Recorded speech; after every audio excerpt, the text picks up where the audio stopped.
In Washington, I'm Cora Coleman. The U.S. and Israeli war against Iran continues.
Good morning, ma'am. And we're for Johnny kept coming up from somewhere. Anyway, it was good. I love it. And so she they had it, you know. Can you fix me? Listen, I've been. No, it's like, Megan, can you hear me? Yeah, you know what? Okay. Sometimes you gotta just. And Diane, can you hear me? Can you see? I mean, you could press good. Yeah, no, I told little Parker and see him for days into this. Yeah. Exactly. Why'd you finish that? I'm the number of ours. Yes, and it's like, everything's set up the way I always do it here. Where is this board? HDMI one. It's on HDMI one. Yeah. And that's on the. PBF, that's right. That's what's right. Foundation board position, you feel like it's the huge thing. So as long as you can.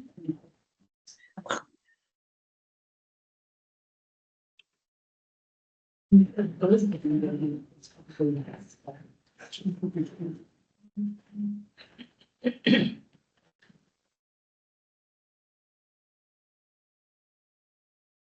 This probably. Did you run what you did? I'm still entered. I did run from the high school to my house though. I was able to run for the first time since the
Messy juice, so. I just fear. It'll be a little put the lotion on the skin type of thing, so it'll be good, you'll have them. You won't be alone, so now we're not recording. I am. Oh, all I right. am, because I'm having sound issues. All right, so, that wasn't a threat. Megan, can you hear me, please? And can you do a sound check with me? Yeah, I can hear you now. Just barely. You're pretty quiet. Oh, Okay. good. Just, Nan, can you hear me? Nan cannot hear me. Are they holes? Yeah, it's, I've got, you can't hear me? Okay. Is that better, Megan? Yeah, I can hear you. Okay. Yeah. A lot of chatter going on. But David, can you hear me? I can hear you. Okay, great. Yeah. Okay, Yes. all right, then we can hear everyone. Okay, so I think All that's all right. the results. Well, good. Can you move the source thing off there? Reset. All right. Well, good morning, everybody. Thank you for your patience this morning. Technology is not our friend sometimes.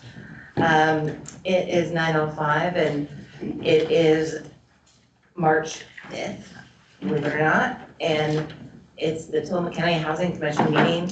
We have a pretty full agenda with highly important decisions to be made today. We're going to be making decisions on our Housing Production Solution Fund.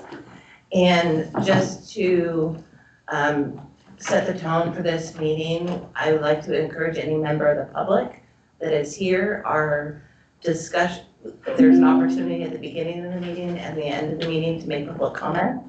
And we would like to make sure that you refrain from entering into the discussion during the rest of the meeting, because that is reserved for the commission members.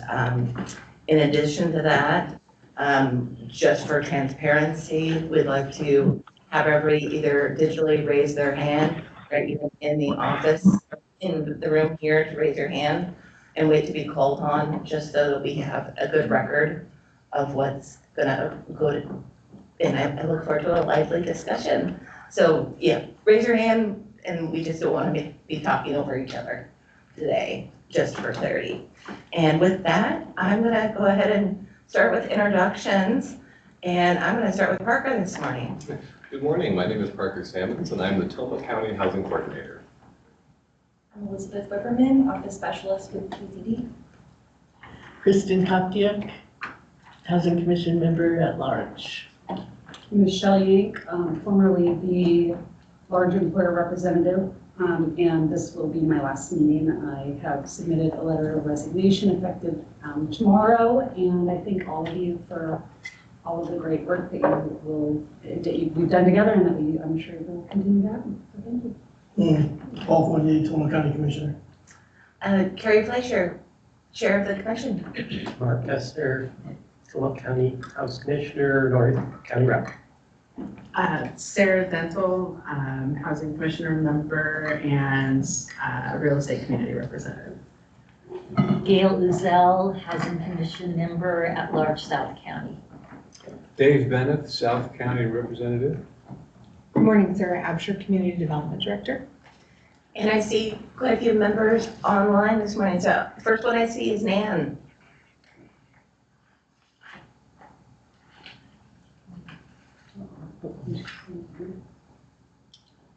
Are you able to hear us, Nan?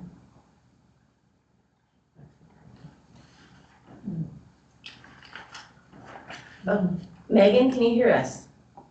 Yes, Megan Carpenter, City of Tillamook Representative. Thank you.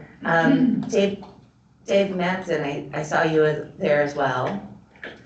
Dave Madison, Bay City, City Planner, Member at Little. Perfect, thank you. Is there any other housing commissioners online? I do not see anyone. Okay, well, with that, just because we have a packed agenda, I think we're gonna go ahead and move on with the agenda. So go ahead, Mark.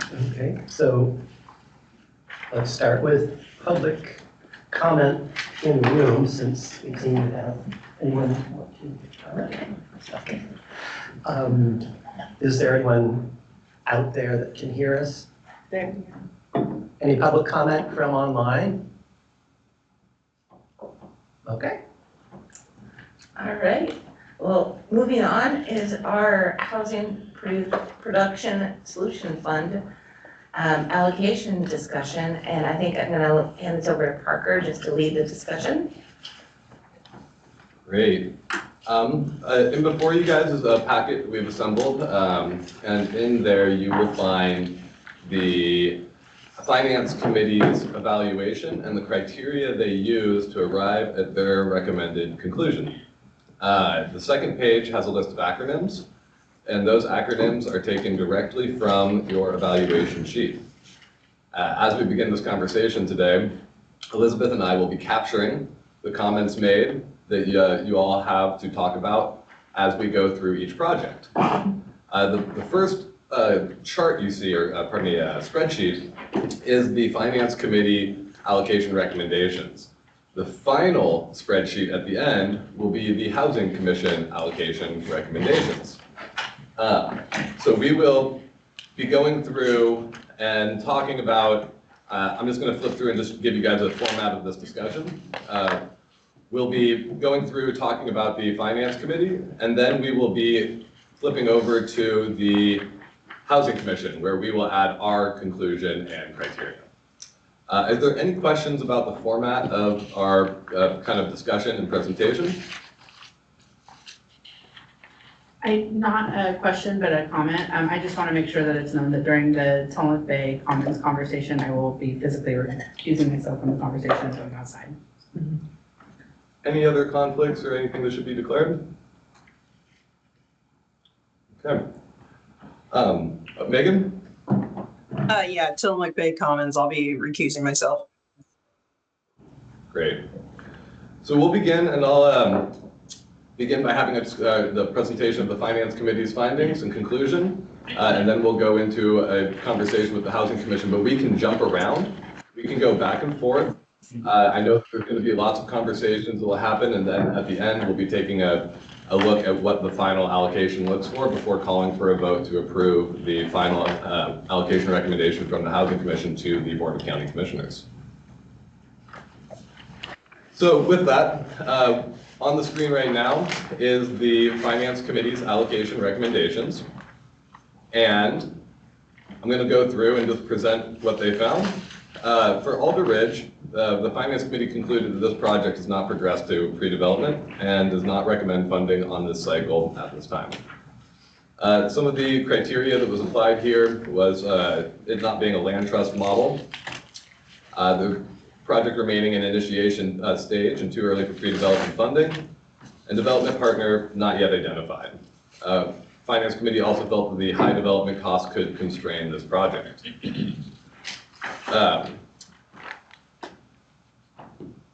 So should we go and have a conversation about each one as we go? Or would you guys like the full presentation and then to begin the conversation? That is up to you. No, I think we should go each one. I agree. Okay, each one, Otherwise, you can't remember. each one, I and then like we'll that. revisit everything together. For me to be able to actually like step out, being able to have the conversation got about it. it would be ideal. Great. So here's the Finance Committee's recommendations, and you have them before you. And as you guys begin your conversation, Elizabeth and I are here only to capture what you're saying. Go ahead. Question. Just to clarify, it's not a requirement to be a land trust for this. I think that the point there was that there was no mechanism for how to determine affordability and make that happen in an ongoing way. So it's not that it's not a land trust and that's what's wrong. Right, that's my understanding. Thank you for that clarification. Gail? It was my impression that maybe a land trust hadn't been considered or thoroughly considered, because what I heard was that the McRaes aren't looking to carry this through their whole lives, to own the property necessarily. or even maintain control of it. My sense was that they want to steer where it's going. And I think that a land trust is probably a big answer to that. And I hope that we can find a balance between, I'm so excited about this project. If there's anything that I want to happen, this is the one I want to happen. And I hope that not allocating some funds to them isn't a discouragement, but rather a detour along the way with some support to help find what they need to continue. I really agree with a lot of what Gail's saying. I've been watching a lot of singing competitions lately, so I want our friends behind this project to understand that they have a great singing voice and they should keep singing. But for this round, and the reason I feel that this isn't ready for the primetime funding at this stage is the mechanism, the model. What is it going to be? That really needs to be defined. That there's a lot of really great visioning that's happened, and now it needs to be translated into form and function. And I think it's either a land trust model or a developer who has the shared vision with the landowners to co-create something together. And I think that developer is out there. I just think that's the key, is finding that marriage, that relationship. And then I think, you know, the wheels can roll and the funding opportunities will emerge. That's my personal feeling. Is there anybody in the online that's raised their hand?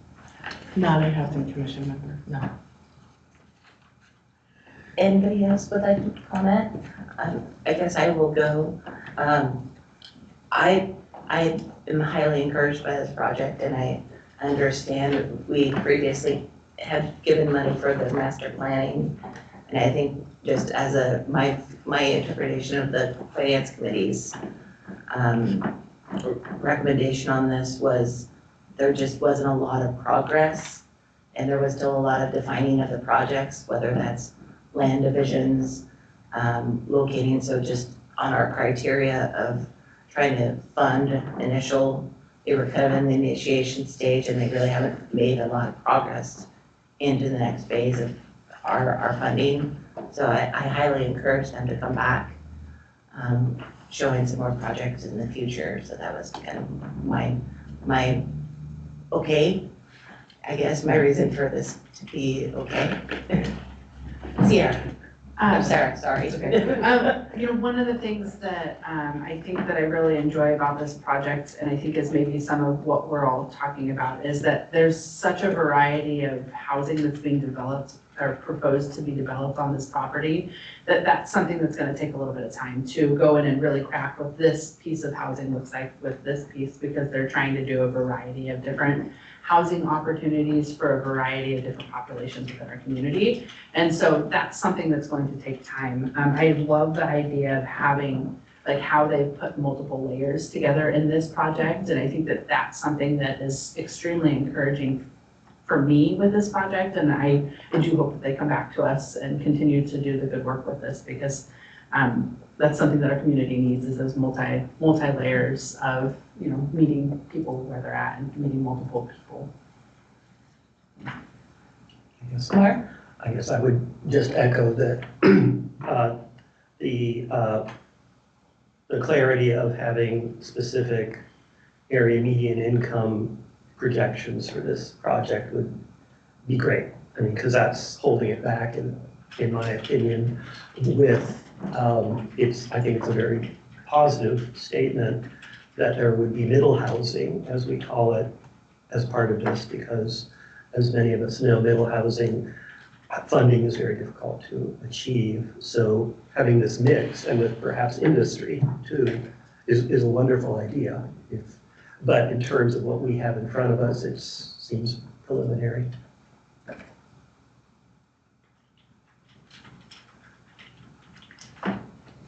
Is there any other comments or questions that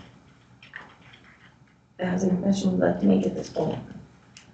Dave? You know, I agree that the vision is wonderful here, and like so many other projects, the difficult part is figuring out how to make it work financially, economically. Where's the funding going to come from? And for folks like the McRae's who have got no prior experience with this, you know, what do you do? Where do you go? You can't just walk down to Umpqua Bank and ask for a loan. And so that's where they and others really need help. And to the extent that our staff and our commission can help find those funding sources and lead them to them and understand which funding source might best fit a particular project, that's really where we could be of great assistance in getting more housing developed. So again, it's a wonderful vision, but how do you get there from here? And that's the tough part, and that's what they all need help with. Thank you. Parker? Aye. I'm going to move over to our slide here that was, it's not updating that. It is not. Oh, there we go. So what we have here is that the Housing Commission has agreed with the Finance Committee conclusion, and the criteria that we heard is displayed up on the screen. Is there anybody who'd like to add or disagrees with anything there? All right. Well, you could say that everybody loves this project. Or that we encourage an application at a later time. Good job. Yeah. Housing Commission. That may not fit this criteria, but. No, that's totally fine. All right, the next slide is going to be the Tillamook Bay Commons. So for those of you who recuse themselves, please go ahead and do so. Will somebody come and get me afterwards? Yes.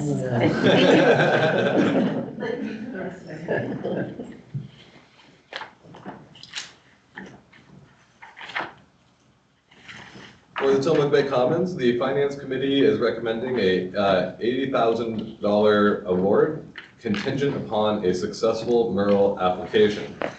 The criteria used here was that it is construction ready, high ability to secure additional funding, that their operating costs may be understated was a concern, nonprofit is newly established, and not endowed, thank you. Oh, you saw it was blocked. Operational losses would require additional not yet identified funding sources. And to be clear, when I'll let Dave clarify that, which was that they hadn't had a place to bucket money for the nonprofit to come up with unexpected losses. Yeah, a couple of observations there, I guess, from my perspective. One was that their application was incomplete. For example, their pro forma had some holes in it, wasn't completed, didn't adequately address operating costs, in my opinion. The other piece that I had some concerns about was the nonprofit that would take this project and run with it for X number of years and be responsible for the ramp-up period, presumably getting the units full, management of the project, et cetera, et cetera. And so this is a brand new nonprofit organization that I'd like to know more about, particularly with regard to any reserve funds that they might have to cover operating costs going forward. So if the developers here, for example, decided that they no longer wanted to deal with Tillamook County project and may walk away or move away, this nonprofit that is left with this project to make sure that it works for years to come. And so I thought it would be good to have more information about the nonprofit. That's what I'd love to ask Sarah about some of those questions. You know, what is this nonprofit? How is it funded, et cetera, et cetera. And so I guess that basically this contingency based on the MURL application is, I guess, a way of saying all that. In other words, MURL won't fund this project unless they've got a complete application and unless maybe they understand the nonprofit entity itself. I'm hoping that MURL will cover both those bases. I guess that's kind of what we're proposing here by not actually describing those two contingencies, in my mind anyway, instead saying it's based on MURL. I wouldn't be at all opposed to describing those two contingencies specifically, but we can hang our head on MURL, and that'd be okay too. Michelle? I just feel like this project is kind of on the last mile. and it needs that last little bit of gas to finish. But I also agree with you, Dave, that there are a lot of uncertainties because this is new. So going back to what you said earlier about the last, and going back to my analogy that I will carry through perhaps, this, you know, coaching,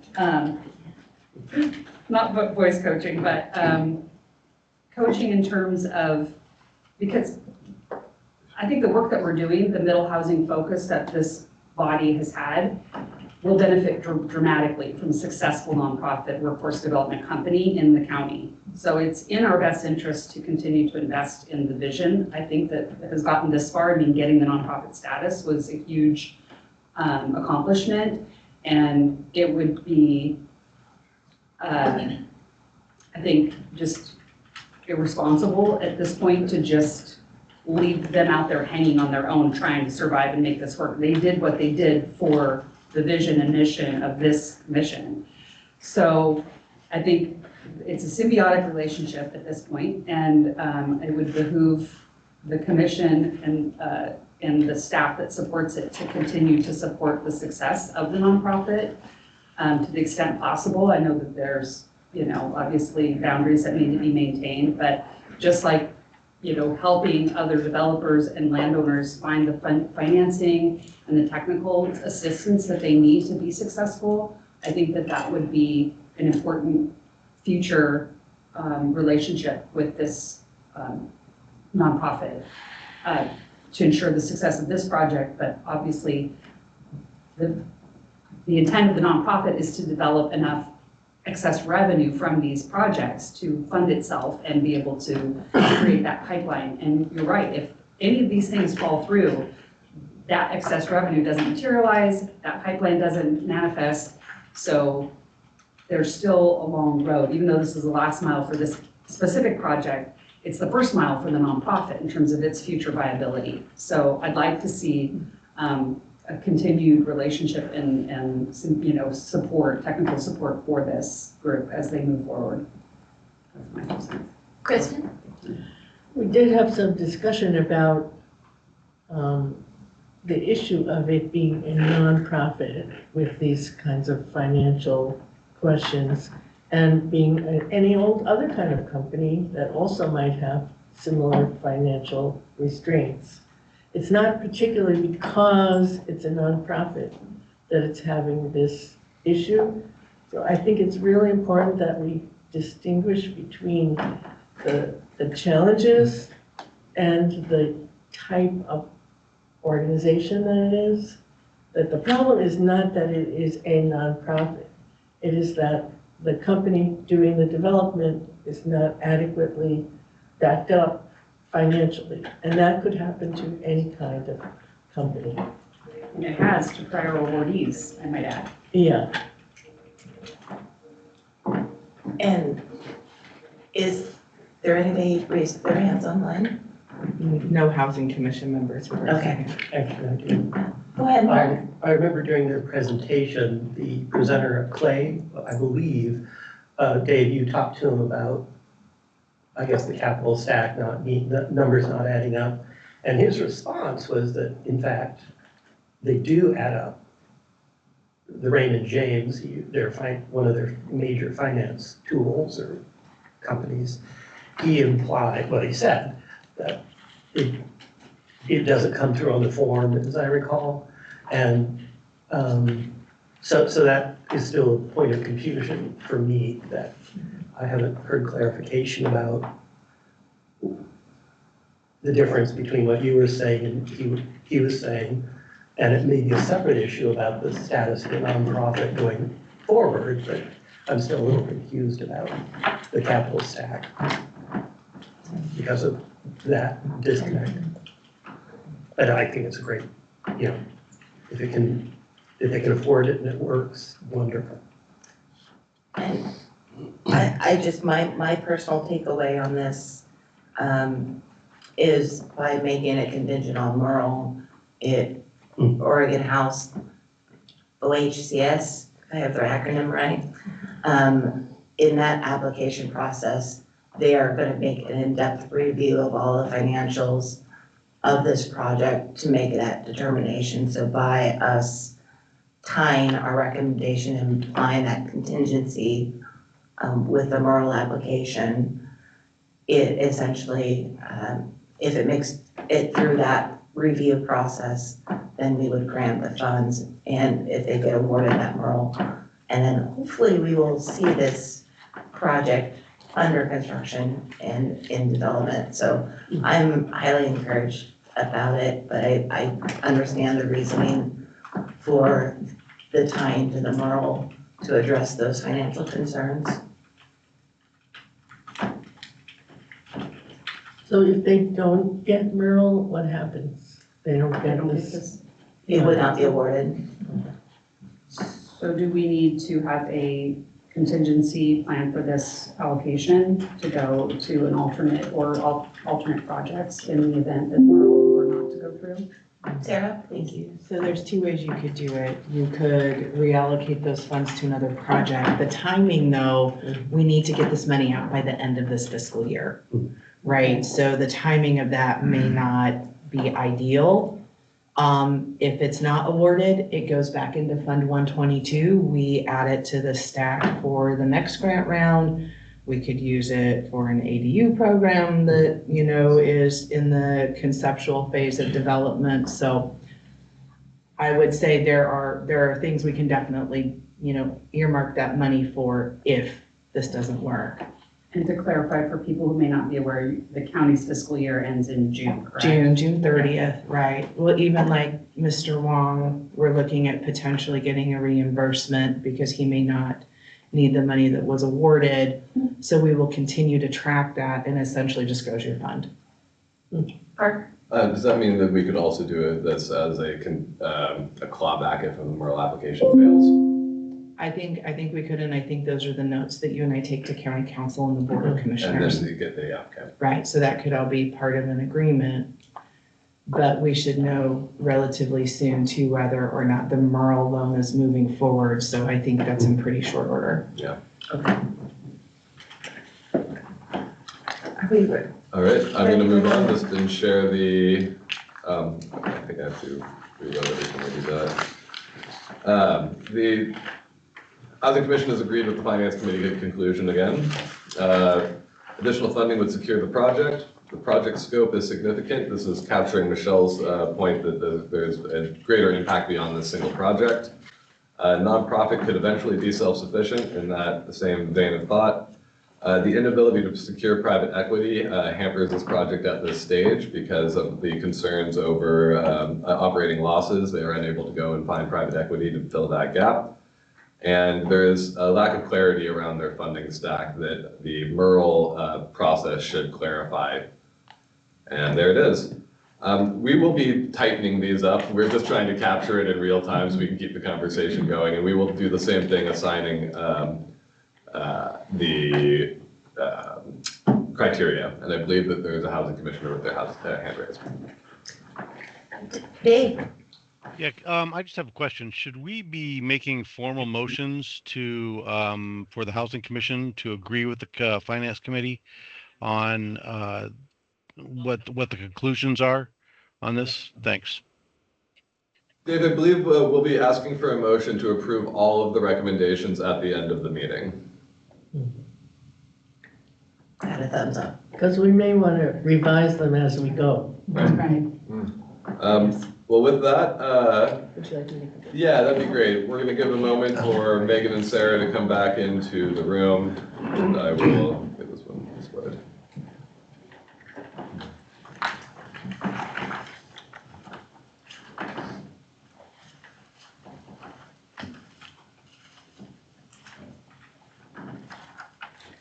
You know, I don't think we really need this second page It's, in our document. no, you didn't, and I realize that now. I'd already made the presentation, trying to have it print every other page was a little too much in my last minute fury to get everything ready. Yeah. Like we could just add a box that You know, adds little comments for. I also wanted comments you guys to have a for place us. to write notes, and if you didn't feel like something got captured, you could send it to me. Just think of the trees.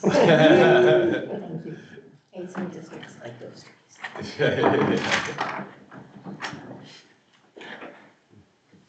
Welcome back.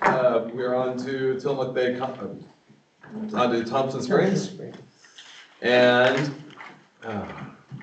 the Finance Committee, the final conclusion was an award recommendation of $50,000 contingent upon a demonstration of affordability impact. The applicant stated that any funds used to bolster their funding stack at this stage of the project would all go to increase or maintain the affordability commitments they've made. As you recall, this project has a very advantageous goal of selling homes at 40% AMI. And as they go, projects incur unexpected expenses and whatnot. So the ask was really to help secure that affordability. The Finance Committee felt that we would like to see how it would be affecting the final affordability for the final end user. And that specifically, we wanted this to really make sure it's secured to be steeply affordable, those 40% AMI units. And the criteria for this was the additional funding will support the unit affordability, that other funding has been secured or is on its way to being secured with Merle and CERTA. The Finance Committee noted that there is a high cost per unit, but of course this is a inclusive design project, which does carry with added expenses when you are catering to a broad range of needs. And that's my spiel. I guess, Kristen, Michelle? my only question is, our purview is only to 60% AMI. So why are we worried about them keeping it down to 40 when that's below our threshold of our bylaws? Could you clarify the 60%? I'm not Yeah, understanding. 60 to 120, I think, is what the bylaws say, that we're expressly focusing on increasing housing stock within that AMI level, because it's the reason, not the singular reason, but one of the major reasons for our existence and our criteria is the fact that there are all these other funding mechanisms through OHCS, et cetera, for the capital A affordable housing at or below 60% AMI, but there is a lack of those resources and technical support and funding and all of that for the 60 to 120. So I'm thinking if a project at least is within that 60 to 1, so obviously for this type of project, the 60 is the goal minimum. But I'm thinking if their expenses are to the point, ideally for their new homeowners, ideally it's below 60. But even at 60, it still meets our criteria for what we say we are here for. I just like to provide some, I do believe that our mission or our bylaws really focus on the greatest need identified in our housing needs analysis. And I do believe we needed housing at all aspects or spectrums of pricing. So I do feel like what I would think the Finance Commission or the Financing Committee was really focused on was looking at, they did have a spectrum of affordability with the lower, the 40%, but also at the 120% units. And what we were looking at as well, there was, I believe they have 8 units in this, can you clarify the number of units? I believe it's 10. 10, that there were going to be a portion of those at a lower AMI. So we felt that we would like to prioritize those because those would have the greater impact for that affordability range. It was kind of based on the number of doors. It's kind of where we looked at saying there was 10,000 per door. Is kind of our thought. And it may be something within the comment on the Finance Committee conclusion, award recommended at 50,000 contingent upon demonstration of affordability impact. And maybe they just need to prove that 60% is kind of what, like not having like an understanding as to how many are going to be focused at below the threshold that we're looking at, but also kind of acknowledging if there's a way to capture that in that statement. Sorry, I did not speak that very eloquently. I believe the half intent thought. of the finance committee was they would like to see that the $50,000 would be lowering the final sales price, not necessarily being thrown into a construction or an amenities bucket. Yeah.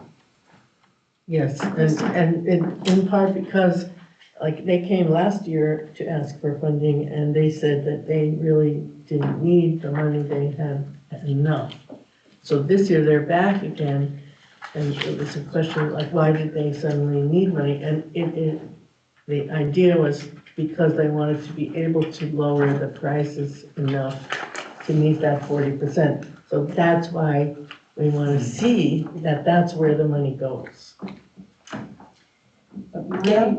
I don't know how to plow this into the criteria, but I think, unless I misremember, this is really the first project that focuses on accessibility to the extent that this does.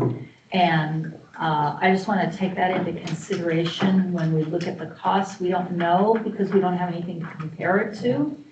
But it's a first step in supporting that direction. And I guess that's all. Michelle? From my notes, one of the things that I heard was that the costs were higher than anticipated because of the infrastructure needed to increase the water pressure, and that wasn't anticipated. So, and we also, I think, recall some neighbors providing public comment on those specific concerns. So they're addressing that, and I think that that's notable. But I also made notes that the mural is throwing them over the threshold for prevailing wage, which is then also like maybe, their costs. I don't know if that's actually true. Okay. So far, that project, to the best of my knowledge, remains exempt. Okay, I hope so. Yeah. But And the mural amount they're seeking is well below the threshold for prevailing wage kicking in. It's a little less clear. They are on the recommended due fund list as of right now for a housing infrastructure financing program grant from Business Oregon. These funds have not been allocated by Ways and Means, but they have been on it. They are on a recommended list for infrastructure funding support. So to clarify, if they receive that funding and without our 50,000, they meet their original goals and the threshold for affordability, would then that prompt the clawback mechanism that this money would go back into the fund? Or? You could suggest that. I'm suggesting it, I guess. I mean, if they have what they need with this other funding opportunity and maintain those affordability criteria, and we've already given them funding in the past, then I would suggest that that might be appropriate. But there's, a lot of contingencies in that statement. The legislative cycle will end in how many days? 10? I think it's the 8th. The 8th? It's not very far. It is not very far, and that funding will be either 100% secured or not at that point. I'm just providing information. Okay. Mark? As to Gail's point, I think that's very important because in other instances, we talk about a seed project or, for instance, the Nehalem one we're going to talk about soon.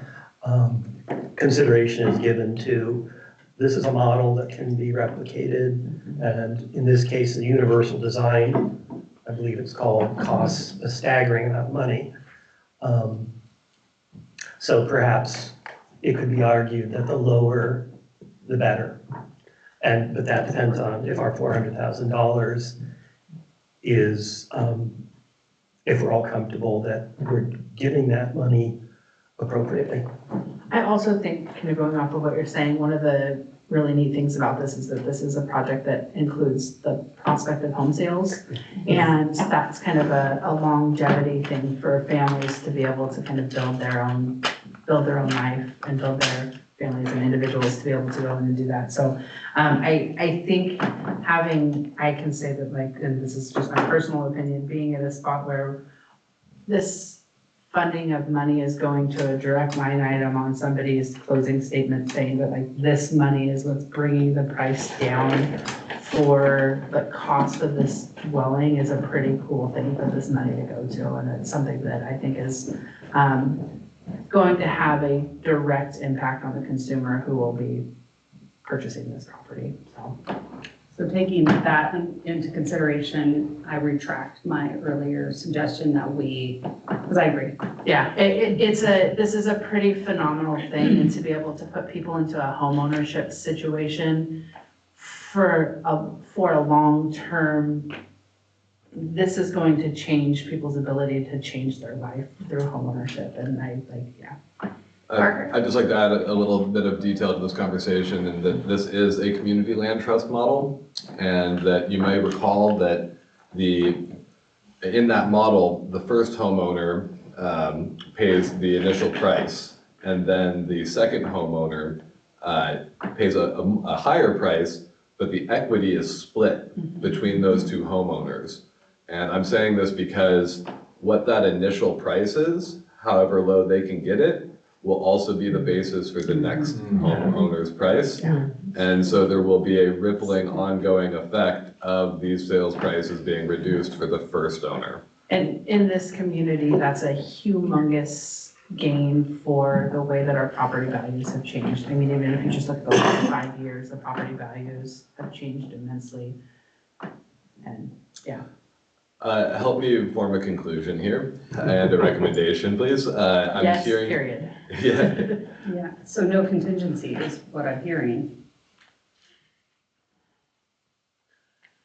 I would be in support of no contingency. I think I'm in really support of this is kind of like the last push to be able to lower that price, to be able to have this long-term impact with this money. Like this is interest plus, so.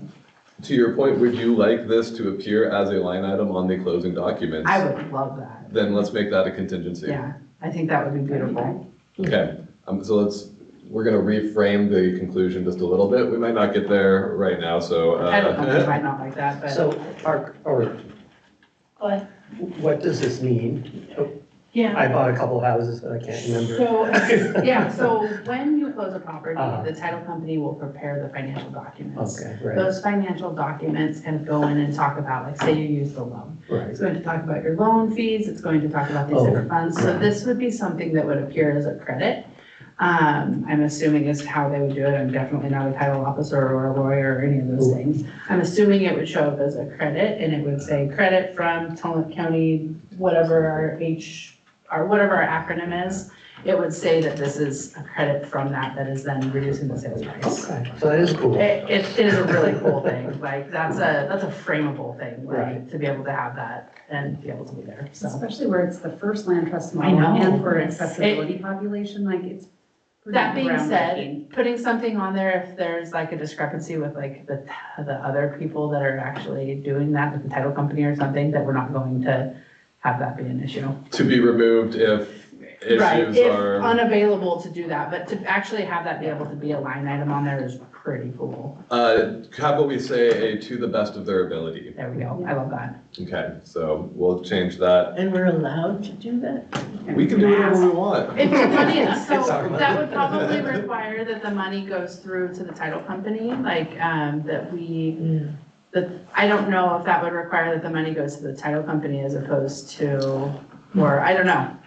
We will ask them to honor the spirit of what we are asking. Correct. And that is for this impact of this funding to appear somewhere in closing documents, somewhere. So Something, yeah, it could be an addendum that's signing it, it could be Sure. some kind of something that's be able to do that. But yeah, I love the essence of just having that be something that follows along with it. Yeah, and be able to see the Housing Commission's impact on the document enshrined in a title company's warehouse somewhere. I love it. Okay. Fantastic. With that, I'm going to move us along. Sorry, I have to leave. I apologize for the time, but I'm triple booked today. I have to go to the San Lucido Highway meeting at the cheese factory, so I will watch the video since wasn't planning on contributing anything anyway as a commissioner. Yeah. Yeah, we always give Well, should those. be apprised of our I want decisions. to, I'm glad I'm not in your position. Commissioner, if you're riding a bike, please wear a helmet. You shush. Thank you. Thank you, guys. Schoolyard, or schoolhouse flats. The finance committee recommended awarding the full ask of this project. The criteria they used is that they're in a clear development stage of pre-development.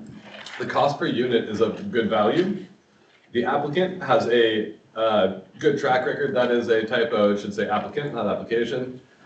Community benefit and partnership with the YMCA and library also increases the overall financial health of the project. And it was noted that there is generally low operating expenses for this project. Yeah. Elizabeth and I got to visit this project yesterday, and it's very exciting. Dave? Yeah, so with regard to operating expenses, I've got some concerns about that as well for this project, as I do for Tillamook Bay Commons. It's just that this particular project's got some developers behind it with some funding. And so if their operating costs are too low, and as a result, the project doesn't have the same net operating income that they projected to have, that's not necessarily a problem for this developer, as I understand it, because they've got some funding behind them. Whereas with Tillamook Bay Commons, I don't know if they have that ability. So that was the difference in my mind. The low operating expense concern that I have here kind of got resolved in that way in my mind.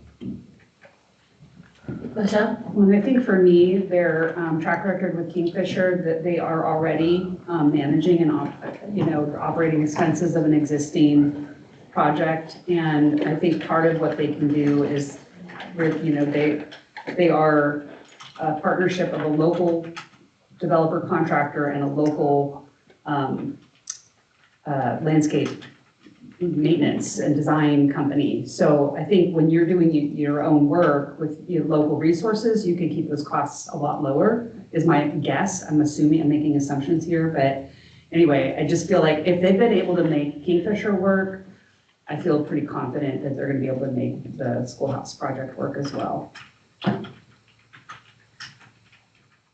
Mark? And I don't know about the criteria aspect, but having, again, another South County, well, not another, finally, having a developer who is available and willing to build in an area that sorely needs it is, I don't know how you factor that in, but it's certainly, at the very least, should be hovering around as a little cloud, kind of, as a positive, or sunshine. Yeah. Given, and if they have a good track record with Kingfisher, that helps. Kristen? Plus, just to remind us, this comes with a library and a YMCA. If they can pull that off for South County, that's a really big added benefit. Yeah, I really enjoyed the community aspect of this project. It takes a space that, like having, most of my childhood was in Beaver, so I will like my early childhood. So being able to create a community that is able to continue to stay a community is a really important thing for me. So, yeah, and not just Beaver, but like all of these really small communities, being able to have a hub when, the small town store goes away and there's no longer a round table to be able to sit and go have coffee at, like being able to try and replicate that and create that is a really, really important thing. And I just wanted to note that this is a kind of a redevelopment of existing infrastructure. Yeah. Which I personally like, just to see an old schoolhouse that's kind of sitting there vacant, not occupied, now gonna be revitalized into, housing that is desperately needed. And with plenty of parking, which is great. So for me, just to I just want to see this project go forward, and the track record of this development hopefully won't take 5 years to get it off the ground this time. And so I'm highly encouraged. So that's just my 2 cents. Gail? I just want to add to the parking thing, which I think is easy to joke about, but a bigger community impact and a bigger longevity impact than might be seen at first glance, and fits in with its impact on the whole community, along with the library and the gym. It provides a quality of life that you don't Absolutely. usually get in a communal housing situation. You don't usually get to be able to own an ATV or a recreational vehicle or something that gives you the ability to have a quality of life outside of the dwelling that you have. So, yeah. Well, I also think that it gives you the ability to own a big truck with a trailer that allows you to have a business so you can thrive in this community. Yeah. Good point. Quality of life goodness. All right, well, I'm going to take us over to your slide here and refresh my screen. So the Housing Commission has agreed with the Finance Committee's conclusion. Private equity resolved concerns over operating expenses. Applicant has strong track record. Project is in an area of high need, and there is many community benefits and partnerships. All right. Moving on to the Nehalem Workforce Pilot Project. The Finance Committee finds this project to be in the initiation stage and not yet in the pre-development stage. And the criteria used was they found that this project had an actual appropriate affordability commitment for the project type that it is, being a pilot project and representing more potential for these types of projects. It is not a land trust model, though, which was a concern. The funding stack is a good mix of public and private funding, and high development costs could constrain the project. They did like seeing that it was a mixed AMI project. Unique replicable design and concept means that this could also have a rippling impact. This is a project that could return to us for additional funding to balance any gaps it might see in the future as it progresses.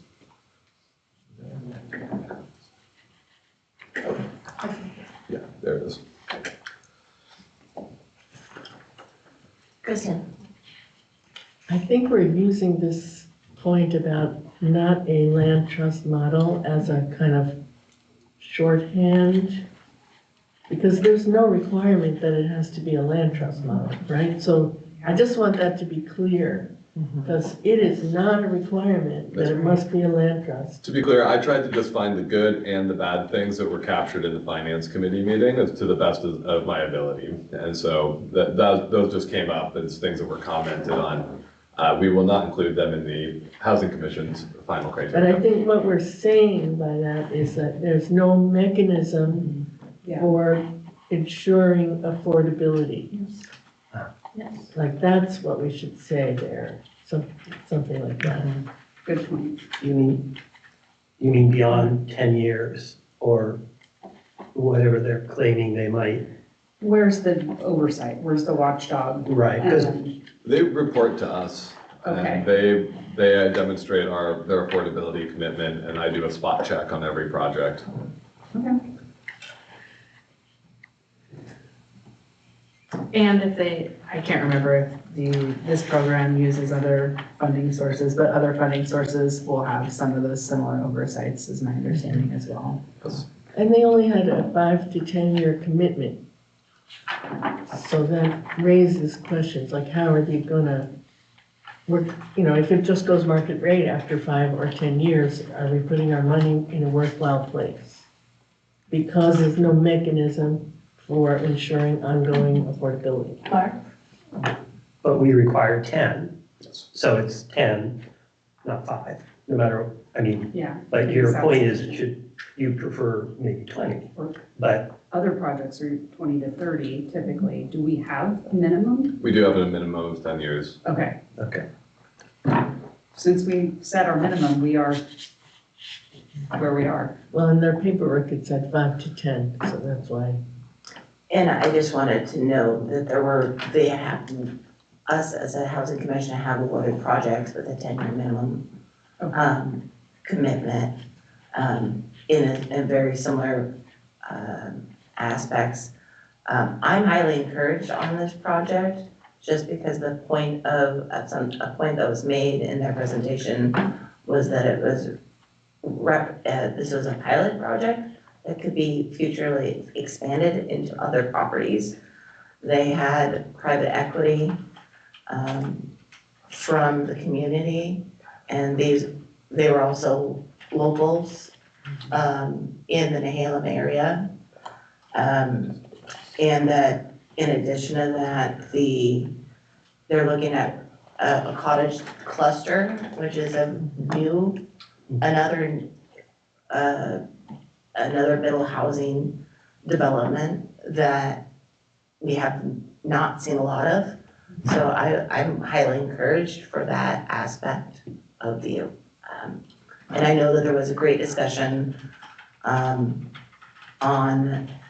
the amount of funding that we were looking at. 'Cause we kind of, in the finance committee, because we decided that 20,000 was kind of our floor for a minimum award, due to the fact that there's a lot of work behind the scenes that is done by Parker, the lawyers, as well as the commission in general. So I just wanted to call out those 2 points. Michelle, you had your hand raised. Yeah, I think this is a intriguing project.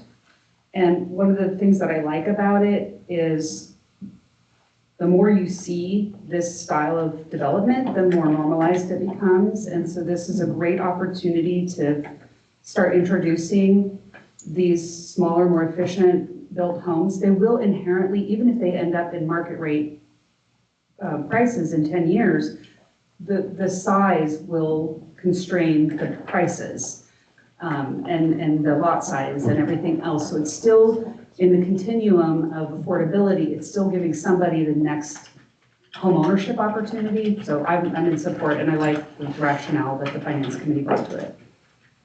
Well, and along those lines, it also kind of leads into the natural progression of housing, right? So it's a small space that as people's lives change, it might progress people to the next stage of housing anyways, just by nature of the small footprint. But I love the idea of something new, right? Creating something new in our community, be it the housing, the cottage cluster piece, or being able to go in and do a different style of housing here. That's a really, really good thing to be able to support, especially if it has the ability and people behind it that are willing to try this again if it works.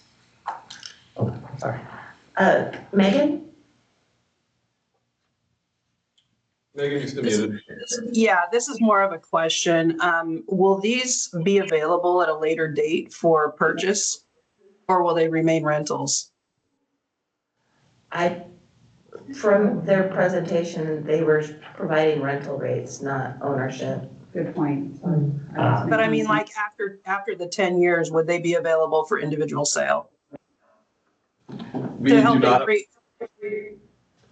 Yeah, our requirement would only be the 10-year affordability commitment to the rental rates. I can answer that. So we just did a bunch of middle housing code updates. So one of the things about this project is it fits, it's one of the first products for all the code updates we did in all the communities in the cities. So something like this is now an outright permitted use. And with that, Megan, I think if this is where you're going, is there is an expedited land division process that could potentially allow each of those to be, right, divided and sold. We talked about the parent lots and the child lots and all of that. So it's possible, but I mean, for what it's worth, I agree with what Michelle has said. Yeah.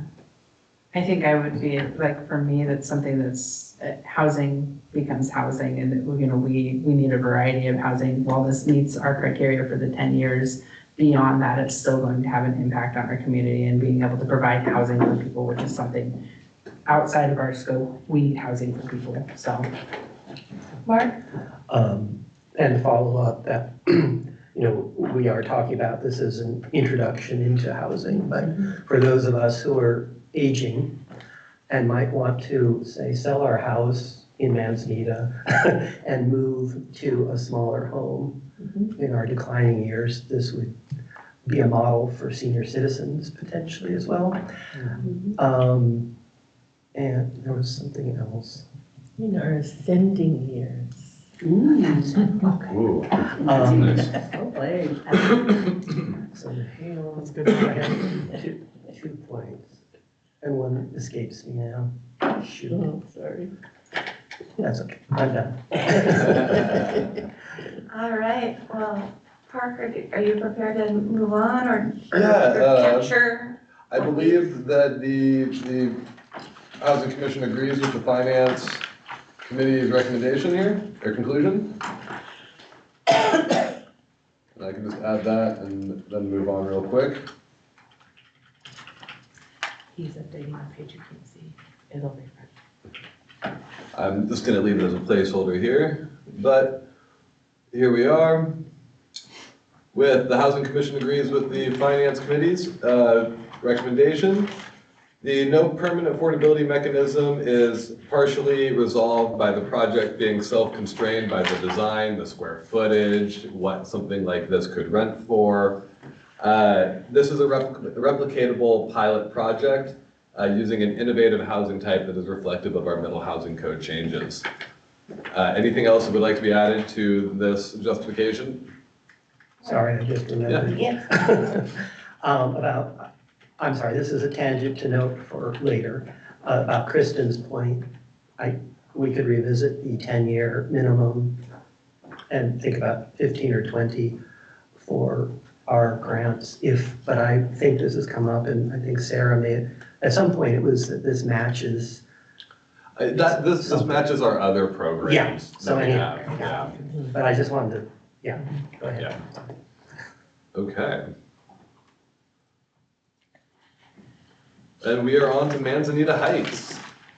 The Finance Committee recommends an award of $75,000 contingent upon a successful LIHTC application.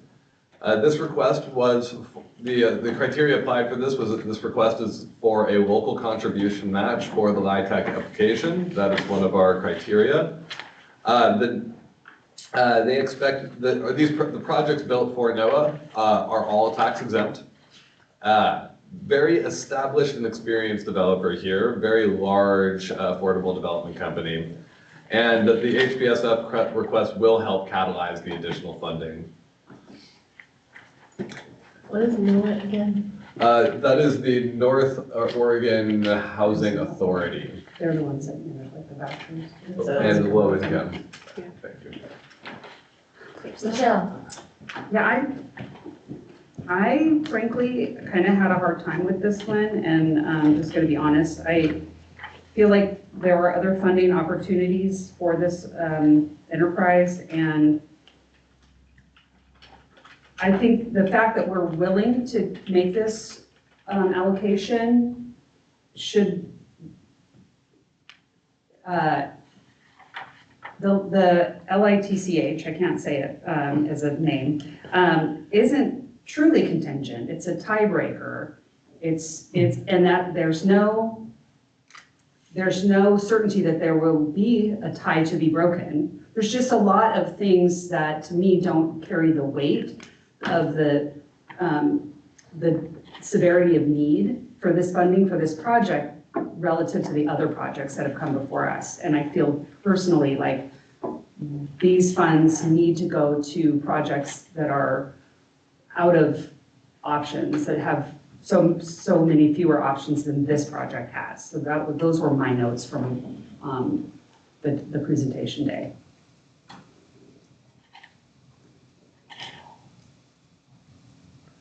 Well, and this, as I recall in the Finance Committee discussions, that came up, and it was addressed as to make, I don't know if it was the county's attorney, someone said that to their knowledge, there's never been an instance where the tiebreaker mattered.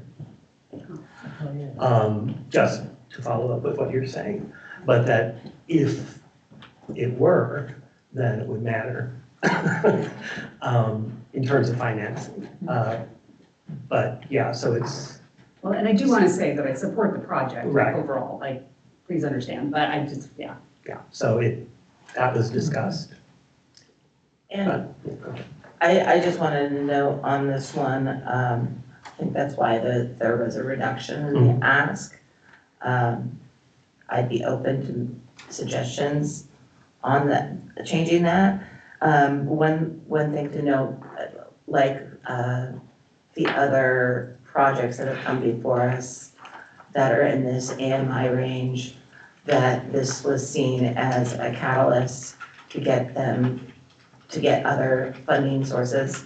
And on their application, it is good to show that there is community match, or at least some sort of other criteria. I know that they said it was strictly for the tiebreaker, but I believe that any developer going to a state agency, if they're showing that there is a local contribution, it does help them score higher in their criteria. Michelle? I would love to see the Nehalem Bay Health District fully funded for their ask, and so my brazen proposal is to reduce the recommended allocation for Manzanita Heights to 50,000 and move the other 25 to Nehalem Bay Health District. Next question. I think this is relevant for your discussion, Parker. We met with Lucy. It is my understanding that the local grant match is 100,000. So so I guess my question would be, if it's not 100,000 and they still have to get a remainder of a local grant match, what does that look like?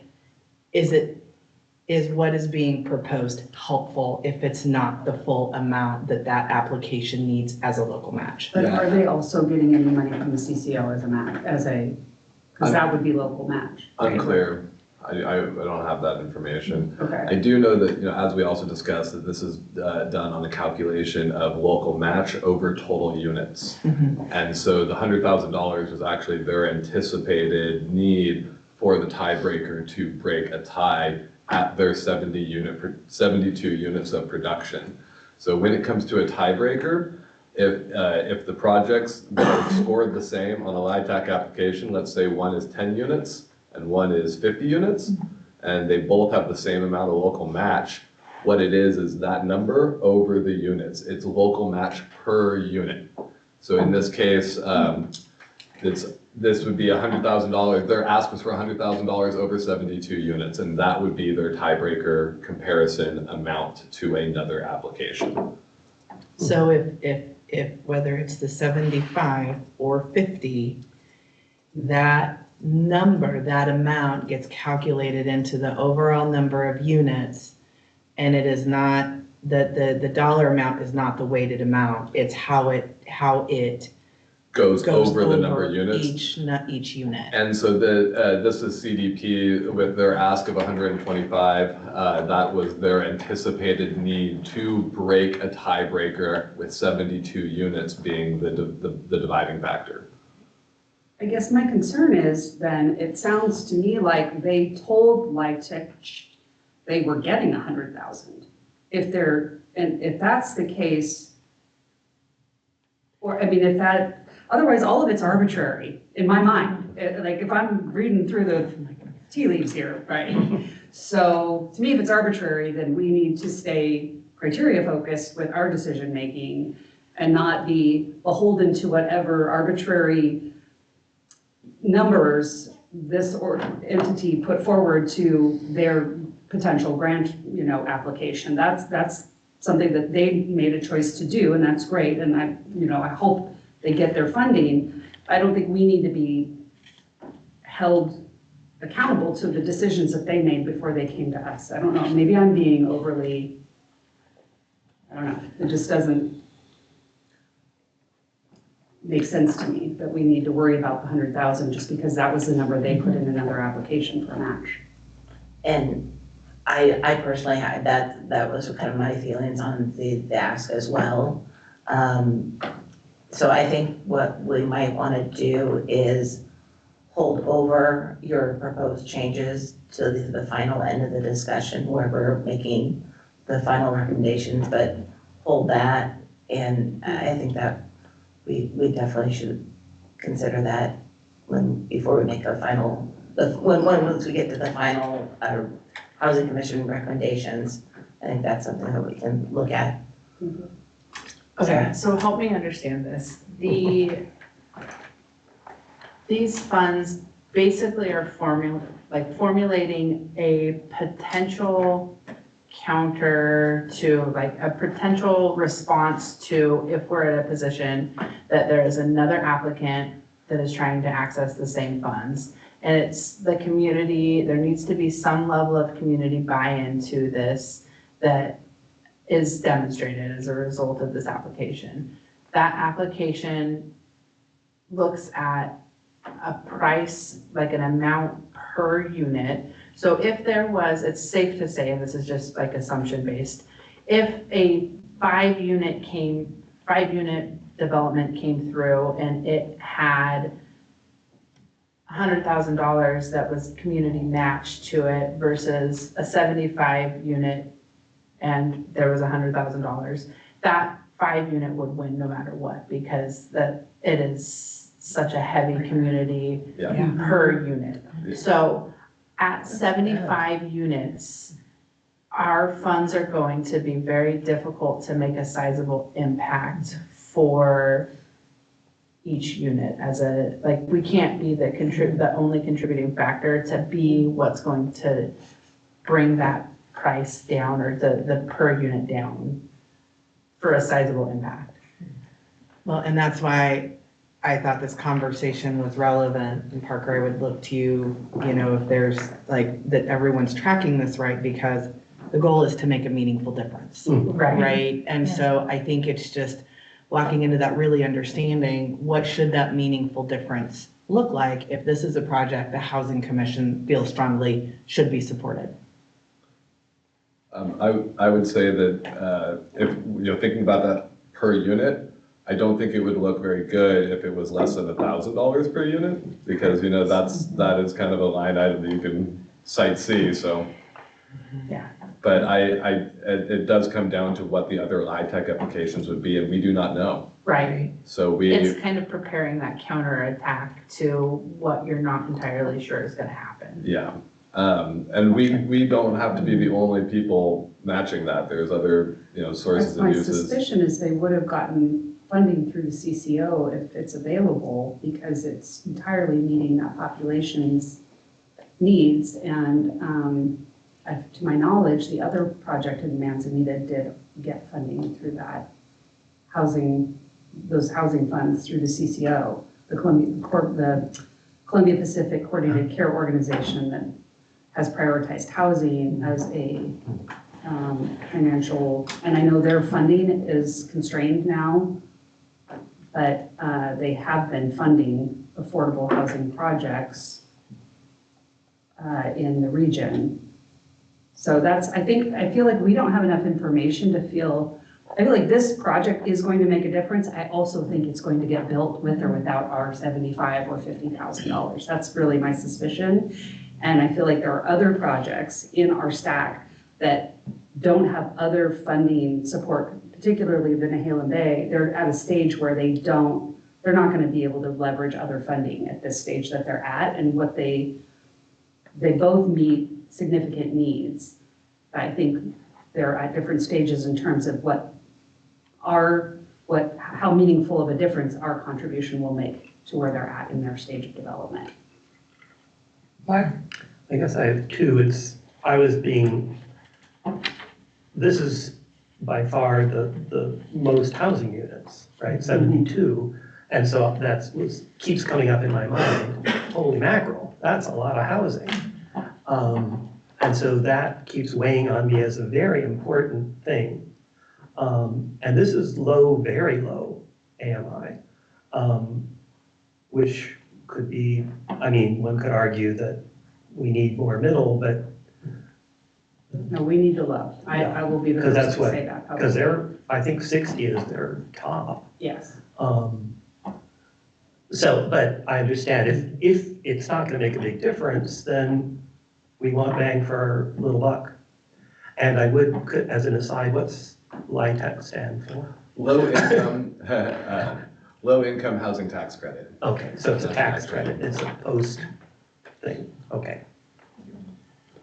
You know, these are really all relevant concerns. Michelle, I agree with what you're saying. At the same time, I also have similar feelings to Mark's in that 72 units at that income level is a huge benefit. And I would just hate for this project not to go because somebody somewhere decided they didn't have enough community support, local support. And so that's really the question is, what's going to make this go and will it make a difference? How do we decide what will make a difference in this particular project? They apparently thought it was important to them, that we get some local support. How do we evaluate that? Do we know? It's tough just because, again, this is a tiebreaker. So just to hammer this home for clarity, if there are two LIHTC applications and based on unit type and location and all of the things where they score, if they end up with the same score, then they go to the next line item, which is local match. And if both of those projects have a local match, then it's going to be the project with the greater match over total units. Which we still might not meet that threshold, even at the 100,000 or 75,000. We do not We know don't what know. the other potential application would have. Sarah? So the other thing right now, if the finance committee's recommendations are supported by the commission, roughly half of the fund has a contingency. So, right, so 205 of the 400,000 is now what you're at for contingency. So I would recommend consideration that if you wanted to keep the contingency at 75,000 to follow the recommendation of the $1,000 per unit, and we get some of this money back because they don't need the tiebreaker and they do get the MRL funding, we can definitely talk about opening another grant round, because I feel like we would want to do that and get this money back out the door. So just something to consider, you know, I like that. as maybe a compromise here. Oh, wait, that's Lucy Corbett. Sorry. Yeah. Sarah? I think going off that, I think talking a little bit about what this actual contingency looks like, and I don't know if there's a way that we can eloquently say, in the event that the tiebreaker is needed, we've got these funds available. In the event that you don't need a tiebreaker, is there a way to say something like that? I think what we do is we bring it to the Board of Commissioners. We have the agreement ready to go for them to sign if and when they're ready, because they're not going to know if the tiebreaker is relevant until May, June, right?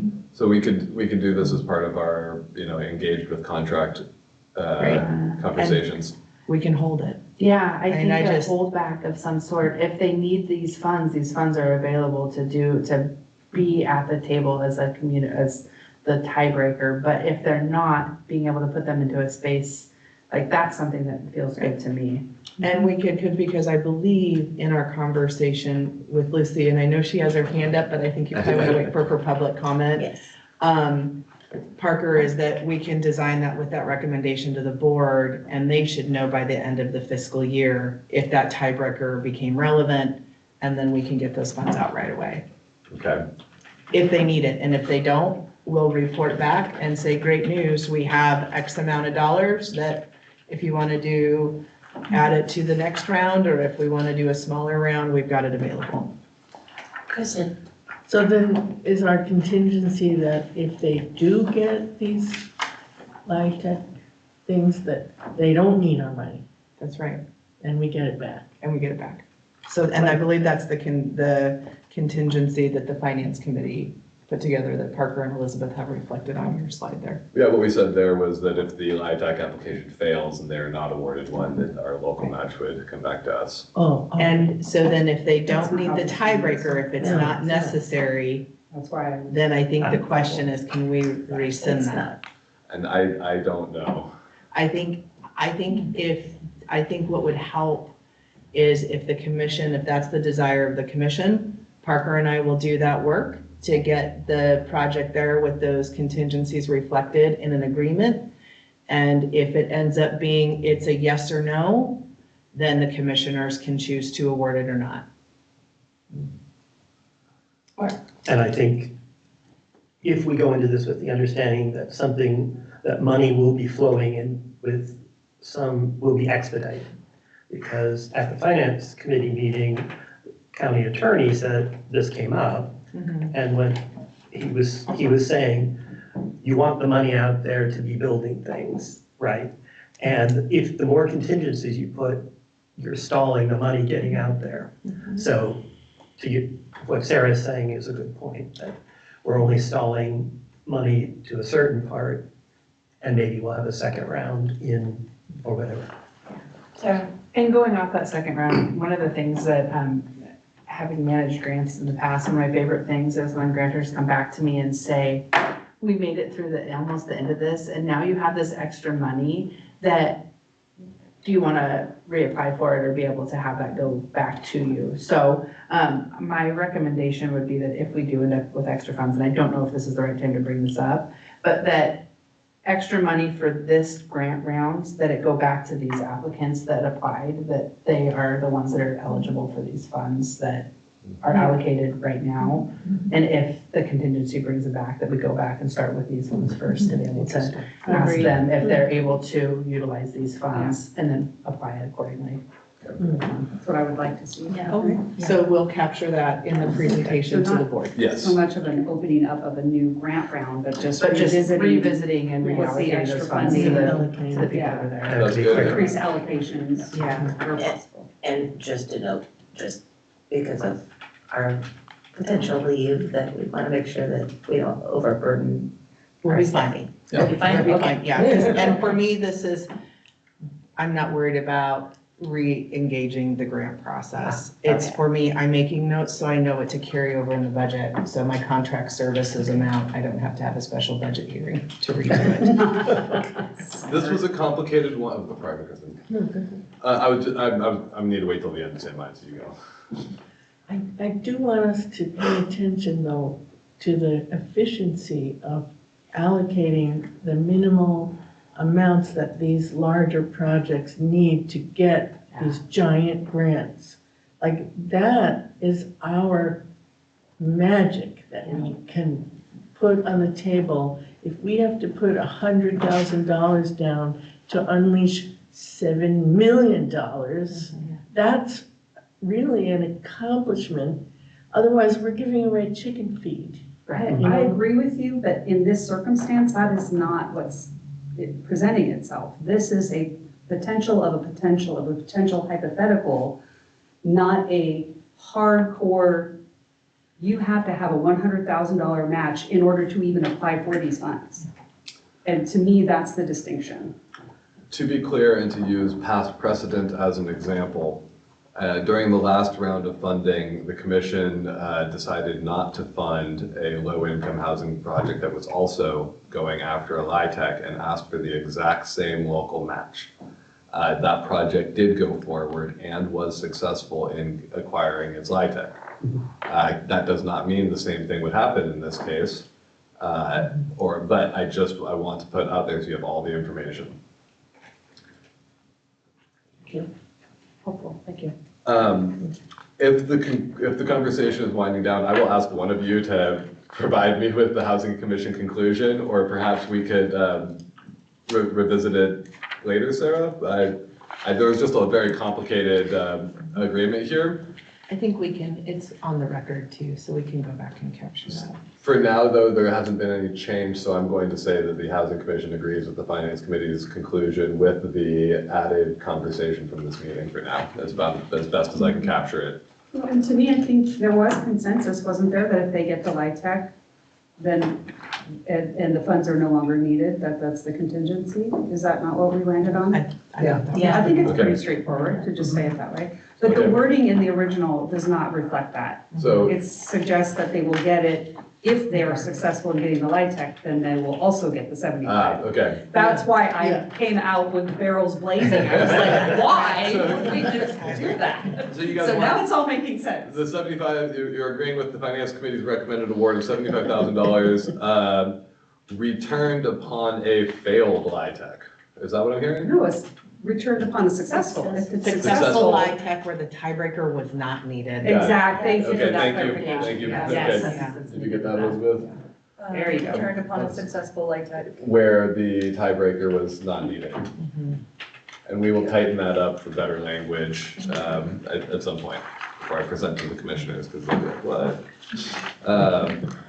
And we have a couple of criteria here. I'm gonna move us along just in the interest of time. I will be coming back and filling these out for a later presentation. Nehalem Bay Workforce Housing. The Finance Committee concluded that a recommended award of $25,000 for the initiation stage of development. The criteria here was that they are very firmly in the correct initiation stage. The applicant has a great development track record. You may recall that this same group finished the health clinic in Wheeler this year. They have potential development partners identified, and they want to hold an RFP to invite them and all of the developers to bid on this project. And they have a clear scope of ask. Their ask was for their $50,000 ask was for something very specific that they identified.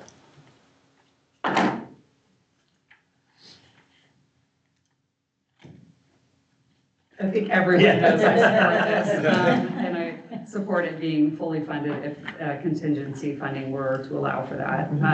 This is obviously a huge need for the region, but for the healthcare workforce that supports the clinics that are understaffed and as a result, not able to provide the care that's needed for the services that are would otherwise be available. It's a huge need. It's critical.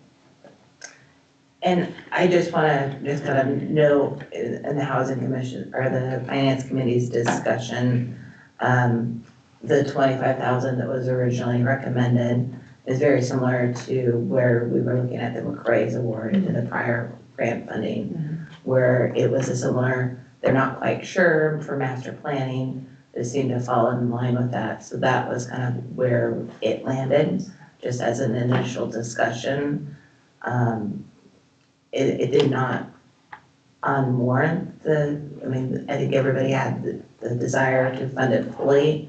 And just that when we were looking at other applicants in this initiation phase, that seemed to be a matching award amount that we have given in the past. So we kind of looked at that as kind of our guidance that. So not to diminish the project in its need. No, it makes sense. Carrie, Commissioner Wilkes has joined the meeting. I'm stating that just for our attendance. And I see a hand raised. Chris. My only comment on what was just said is I think the difference between this project and previous projects is we also need to look at, are we giving money to projects that are going to sustain housing, or are we giving money to developers that plan on building and selling? I wish this project would ask for more money because I think this is a higher priority in the community than a few other of our projects. Thank you, Chris. I will say that this project, I expect to come back at all 3 stages of development. And so their ask was really a max ask for their current stage of development. But I appreciate your comments. Sarah. I feel like this is the funding that we give of like, I believe in you, we've got you. This is like the encouragement funds of keep this project going. We see you, this is a great project, and we want to be able to support these efforts and continue to come back as you're going through the process of this. To Michelle's point, so for Tillamook Bay Commons, that Merle application is in the pipeline again to capture your desire of if contingency funds become available to award the full amount, that could be something that we bring to the board. Just in general, way to have a contingency ladder. Right. So funds like waterfall flow down to where. Right. I think at the end of the meeting, I will take a look at the recommendations, and I'm pretty sure that I could write that out for the commissioners, for the county commissioners. Then that way it gives us an opportunity to rapidly recycle some of those funds if you give us that direction so we don't have to come back. I love that. I think to that, I'm anticipating asking you guys to identify 2 additional kind of alternate projects, at least 2, and an amount that is in excess of what could be in the contingency. So if we have $200,000 that are tied to contingency, we will assign 2 alternates that could make up that difference with their ask, their initial ask. And I think I can do that all at the end of the meeting for you guys, so. And then whatever is left, if there's contingency funds left, then we'll come back and we'll have that conversation with the applications as previously discussed. I think an important piece to this, if these contingency funds come back in, say, 3 years or something along those lines, I don't necessarily know that it's important for us to go back to this actual year. That would be a bookkeeping nightmare to be able to do that. For 3 years, no, we would get it But it back would and it be- would go into that fiscal year. Yeah, I think that that's an important thing, is that like, this isn't us saying this needs to be forever based off of these contingency funds, but if stuff comes back in the next year or so, like in this next year, having it go back to this project these projects is an important aspect to this. If it comes back later, then we'll just put it in the general fund, and I think having that spelled out will save you time down the road. Yeah, thank you. I appreciate that. And I mean, I would say to Chris Wilkes's point, we want to get this money out. We want to see this building happening timely, right? So we want to incentivize them. We want these units on the ground as quickly as possible. So hopefully there's no 3-year return unless it's a good return because they got something else. Correct. Okay, what I've captured is the Housing Commission agrees with the Finance Committee's conclusion and identifies this project for contingency funding. And you can see the applied criteria. And of course, again, we will be adding more of what you guys said and making this presentation more robust. And Parker, to clarify, that would be contingency to award the ask, not anything more than the 50,000, but whatever their ask was, award the ask. Okay, thank you. All right, moving on to Habitat for Humanity. This is our last project we'll be evaluating today in this conversation. The Finance Committee recommended an award of $50,000 for this project. This is a community land trust model. The high development costs could constrain this project. There is a lot of infrastructure needed for this project. The ask will improve their lift application, not in the same way as the LIHTC. To be clear, very clearly the difference between this would be one that would contribute to the point total of the application. And it's not going to be compared to any other application. It just will add their total point total. The total point total gets compared to the other projects. Anyone have any questions on that distinction? I know it's a little complicated. The ask will also, once Habitat has a local match, it allows them to go and ask Habitat International for some additional funding for a project.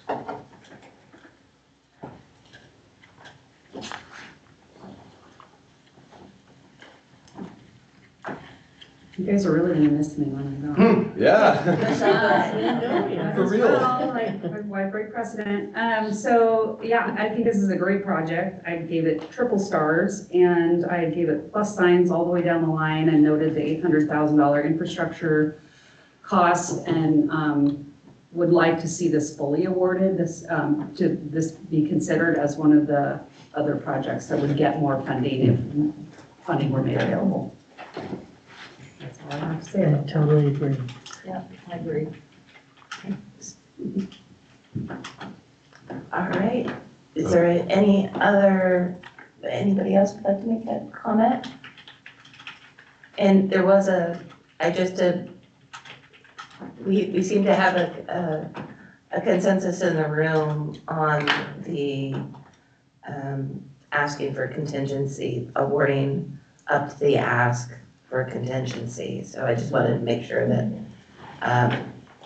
if that was not heard or being clear, that was some head nods in the room. So I just wanted to make sure everybody online. And I don't think I'm going to be able to do all the math, but I think in the next slide, I'm going to be able to give you an idea of, I think we actually just hit that on the money, just the way you guys did this, so. We did. Yeah, I think we're about 10 grand short. Okay. We did. That's pretty dang impressive.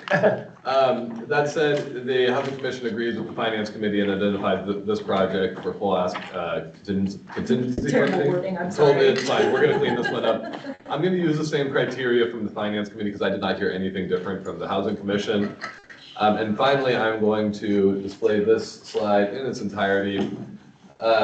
This is where things stand. Nothing has changed through the course of conversation as of yet.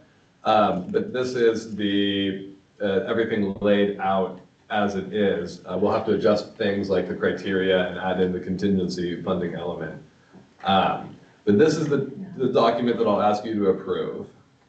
Tucker, I think one thing that would be helpful for the record is we know how the Nehalem Workforce Pilot, Manzanita Heights with $1,000 roughly per door, and then the Nehalem Bay Workforce where we have that $20,000 floor, Carrie, that you were discussing. But I think for some of these, what's been missing is how the Finance Committee actually got to the number. Like for Tillamook Bay Commons, how did you get to 80,000? Because I don't think that's been captured anywhere, and that might be helpful to understand how, like, why and how did the Finance Committee settle on that number? And I have a question, Yeah. Sarah. Should public comment be allowed before or after this is approved? It should be on the agenda at the end of the meeting Okay. because they're still in deliberation. Got it, as long as. Yeah, great question. I feel like the information, the bullet points from the Finance Committee do reflect the rationale for the numbers. That's my interpretation. So I'm satisfied, but I don't know if other people feel the same way. Yeah, you know, that's a good question, and it's really not a mathematical kind of a computation. There's a lot of subjectivity to it. And we knew we had $400,000 maximum. We had some projects that we felt strongly about, some we weren't too sure about, and others we didn't necessarily give a great chance of success. And again, that's very subjective. And so, I agree with Michelle that I think this is about all we can provide in the way of criteria. And so was it just really reflective of, there's $400,000, we want to support as many projects as possible that we think is that catalytic, last mile funding, et cetera. So you had a dollar amount and that was what you used to subjectively provide as much to each project as possible. Yeah, I think likelihood of success and need were the two greatest factors. That's great. Thank you. I think we're gonna wanna capture that for the board so that they understand where these numbers actually came from. Sure. And also, Sarah, just to note, we also definitely looked at, we started the conversation based on the stage of development as well. So our first consideration was the initiation stage of construction. So we try to group them. So we addressed those first. And then we also looked at, and so that did play a lot of the weighting. And then in addition to that, on those projects that have the greatest need and the greatest potential success based on the number of units, I think that really helped in that weighting as well. And then of course we were doing our subtraction as we went and allocated, so that, we would try to justify it that way too, to get the greatest good and the biggest impact. That's great. I think that's the piece we're really gonna wanna capture, whatever we bring forward to the board. Great. Thank you all. I apologize, but I have to be at an important appointment at 11, and so I'm going to jump on this in my car and be on for a vote, if that's helpful. Thank you. Thank you, Thanks, Michelle. everyone. Michelle, thanks for your great service.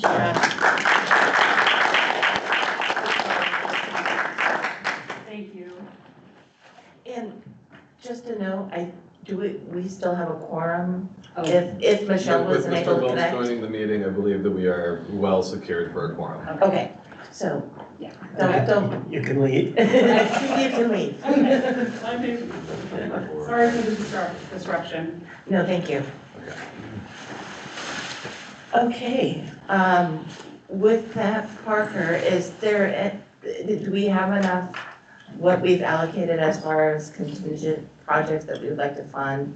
Is there enough funding that we've, So, and I just wanted to. Yeah, let me just check the math here. And I think Sarah had the right of it, that there might be 10,000 unaccounted for in that contingent money, but the contingent money, there is 75, 50, and 80. 30.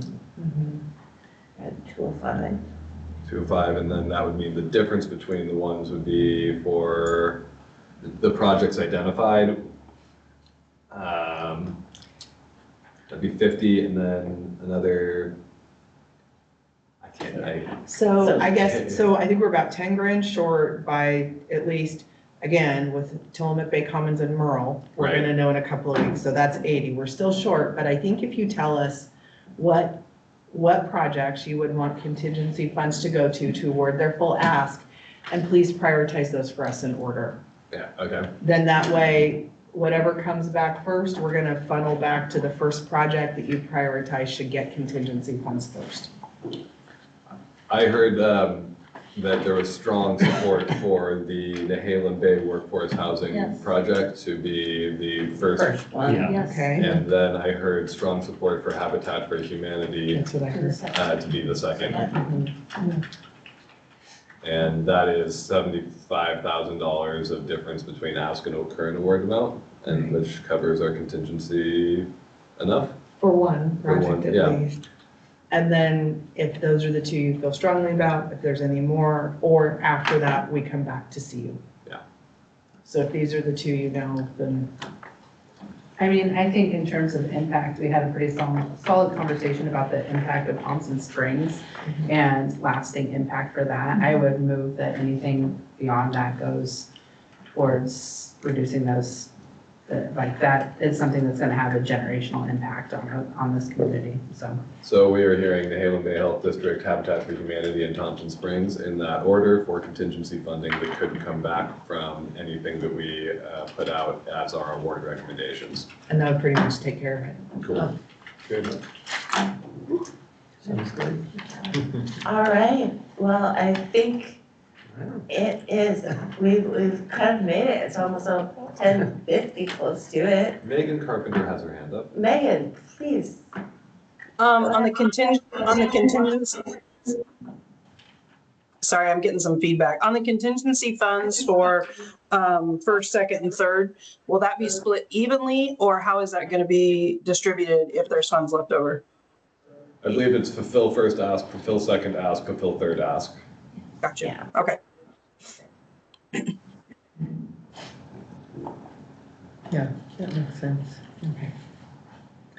Okay, with that, I believe we need a motion on the floor to approve for adopting the Housing Production Solution Fund allocation recommendations as provided on screen, noting the contingency priority funding for Nehalem Health District Workforce, Habitat for Humanity in second, and Thompson Springs in third. And could I get that motion? So moved. Is anybody willing to second? It's been moved and seconded that we adopt this Housing Solution Fund allocation recommendations as previously stated. And so I'm gonna go ahead and ask for a vote. For those online, please raise your hand so we can record. And yeah, please turn on your screens if possible and raise your hand so we can see possibly both in commentary as well as in beams, just so we can notate everybody's. Should we just have everyone go around? Should we do a roll call Yeah, vote? let's do a roll call vote. Okay, it's been asked to we do a roll call, and I'm gonna start with online, so first person I see is Nan. Feel free to unmute and.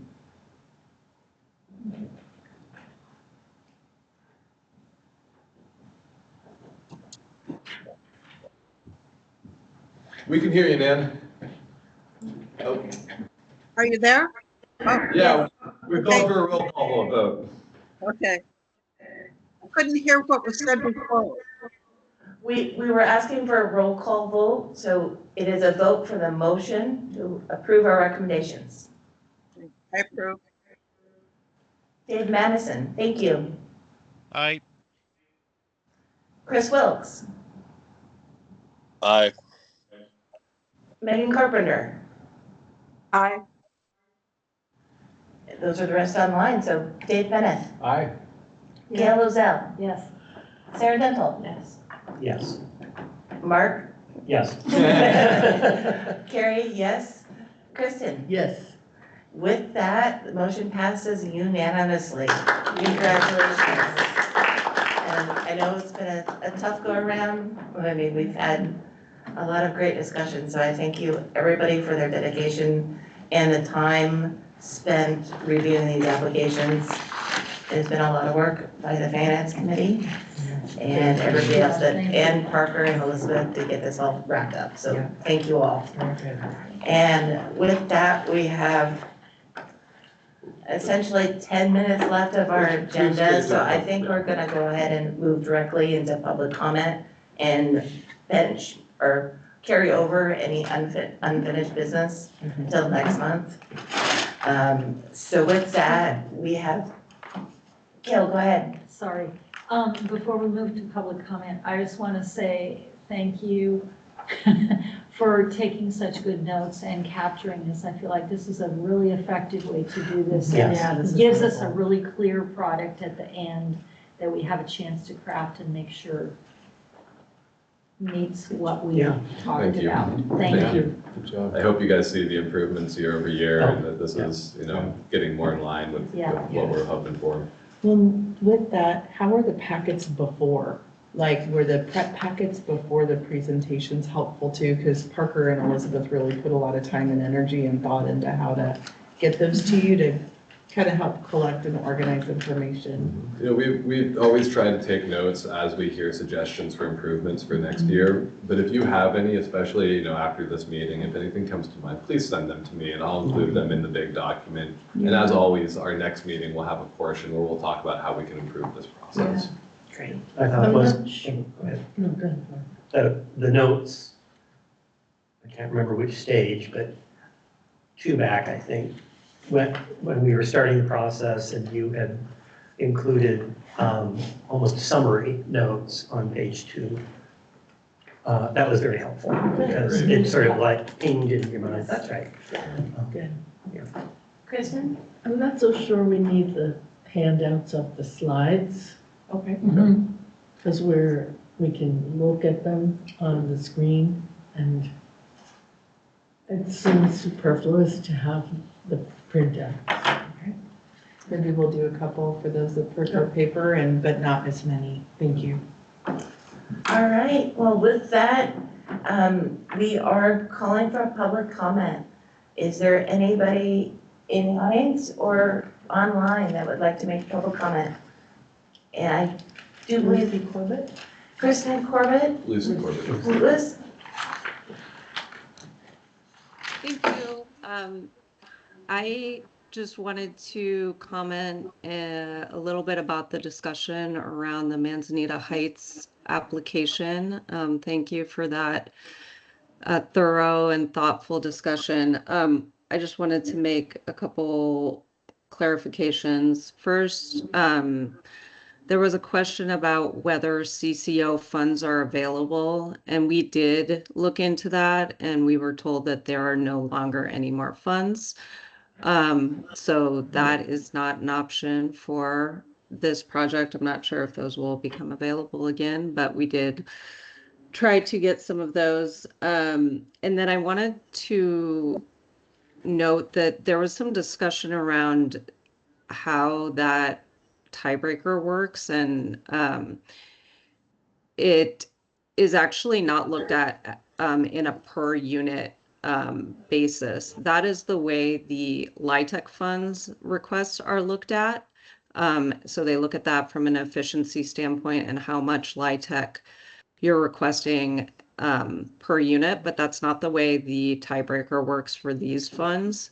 And so it's either you have 100,000 more or more in a local match fund, or you don't, in order to get the points there.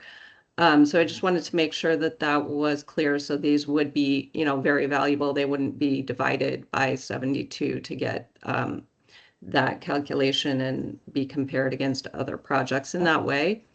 I'm I so also sorry. just I was under miscommunication, and I apologize. Just want to own that real quick. Apologies. Sure.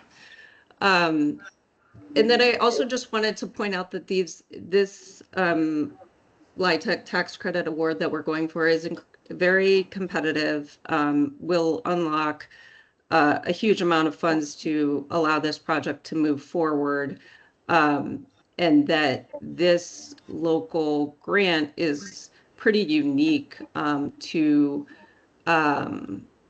rural areas, non-metro areas. There aren't a lot of other areas in the state that have similar funds. So it's, a powerful thing to be able to say you have a local match award, and could be again, we don't know if it will come down to a tiebreaker, but it's quite possible that it could, and this could make the difference. So, and is a tool that many other rural areas do not have. So projects in those areas that we'd be competing against would, likely not be able to get those points.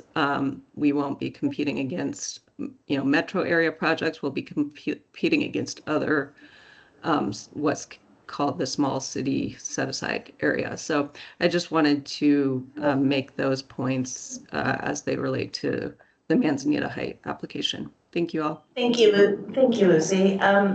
Mark Johnson, did you have your hand up?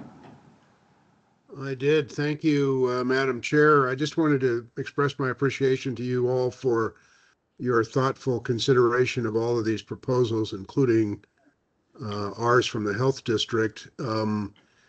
Very much appreciate Parker and Elizabeth's help in getting us teed up to have your consideration today. And I'll just say as a final thought, if the dollars are available, we will be extra good stewards of that additional $25,000. And genuine thanks to all of you. Thank you. Thank you so much. And I don't see any other hands raised, so I'm going to go ahead and adjourn our meeting. And before I adjourn, our next meeting will be on April 2nd. Yes. At 9 a.m. here at the port. And that will be my last Housing Commission meeting for some time. I will be leaving on paternity leave at the end of April. Well, congratulations. Thank you. Thank you. And with that, I'm going to adjourn the meeting. Thank you guys, and thank you for your time. Early.